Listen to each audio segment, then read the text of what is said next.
أذكركم قصة رجل ابتلي بالدين، كثرت ديونه وما استطاع أن يسددها، وتكالب الناس عليه، أصحاب الدين تكالبوا عليه يطلبونه الدين، فذهب إلى أحد التجار واستدان منه مبلغ 500 دينار. قصة قديمة وليست حديثة، هي مجموع الدين. فقال له التاجر: متى تسدد هذا الدين؟ قال: في الموعد الفلاني. أخذ هذه النقود ووزعها على الدائنين، ولم يبق معه شيء، وازداد حاله سوءا وتراجعا حتى جاء الأجل، أجل سداد الدين، ولم يجد معه ما يسدد به الدين. فجاء إليه صاحب الدنانير وقال له: جاء أجل الدين. قال: والله لا أملك منها شيئا. فاشتكاه إلى القاضي، فجيء به إلى القاضي: لما لا تسدد ما عليك من دين؟ قال: والله لا أملك منها شيئا. فأمر القاضي بحبسه حتى يسدد ما عليه. قال: يا سيد القاضي، أمهلني للغد حتى أذهب إلى عيالي وأخبرهم وأودعهم ثم آتيك. قال: وما الضمان أن تأتي في الغد وقد حكمت عليك بالسجن؟ فسكت الرجل وقال: ضمانتي رسول الله صلى الله عليه وسلم، هو ضامن، وإن لم آتي فاشهد علي يا قاضي أني لست من أمة محمد صلى الله عليه وسلم. كان القاضي فيه مسحة من صلاح، وعرف قيمة هذه الضمانة، فتركه على أن يعود في الغد. فذهب هذا الرجل إلى زوجته وقال لها: حكم علي القاضي بالسجن.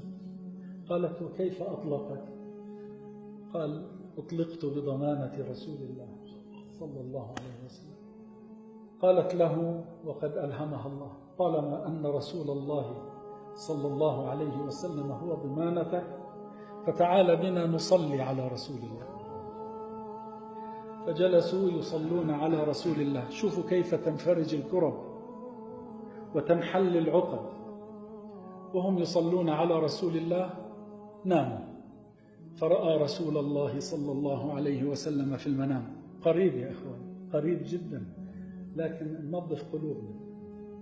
ننظف قلوبنا سودت من قلة الذكر ومن قلة الصلاة عليه صلى الله عليه وسلم. فرأى رسول الله صلى الله عليه وسلم في المنام، وأنتم تعلمون: من رآني في المنام فقد رآني حقا. قال له: يا هذا، إذا كان الصباح فاذهب إلى الوالي وقل له أن يسدد عنك دينك. أقرئه مني السلام وقل له: يقول لك رسول الله صلى الله عليه وسلم: سدد عني ديني لفلان. فإن لم يصدقك فقل له: معي علامتان. قال: ما هما يا رسول الله؟ قال: قل له: إنك أيها الوالي تصلي على رسول الله صلى الله عليه وسلم في الليلة الواحدة 1000 مرة، وفي الليلة الأخيرة أخطأت في عدها، وأخبره أنها قد وصلت كاملة. واستفاق الرجل في الصباح، خرج إلى عند الوالي.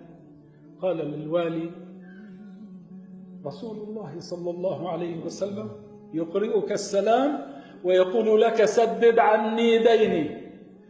قال: وما علامة صدقك؟ قال: علامة صدقي أنك تصلي على النبي صلى الله عليه وسلم في الليلة 1000 مرة، وفي آخر ليلة أخطأت في العدد ويخبرك أنها قد وصلت كاملة. فبكى الوالد، فأعطاه 500 دينار من بيت المال، وأعطاه 2500 دينار من ماله الخاص. قال: اذهب إلى القاضي.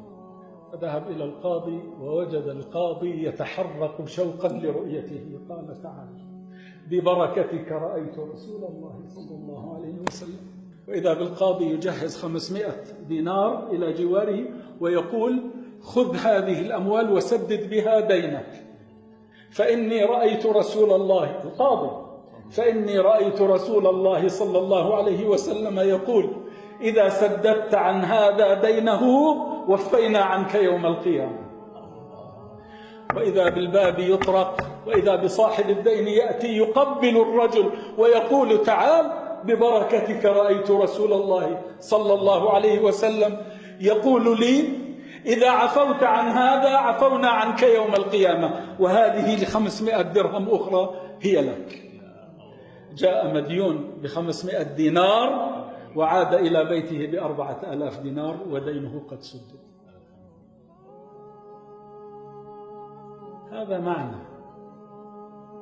هذا معنى من معاني الصلاة على رسول الله، ليس فقط من أجل الآخرة، من أجلك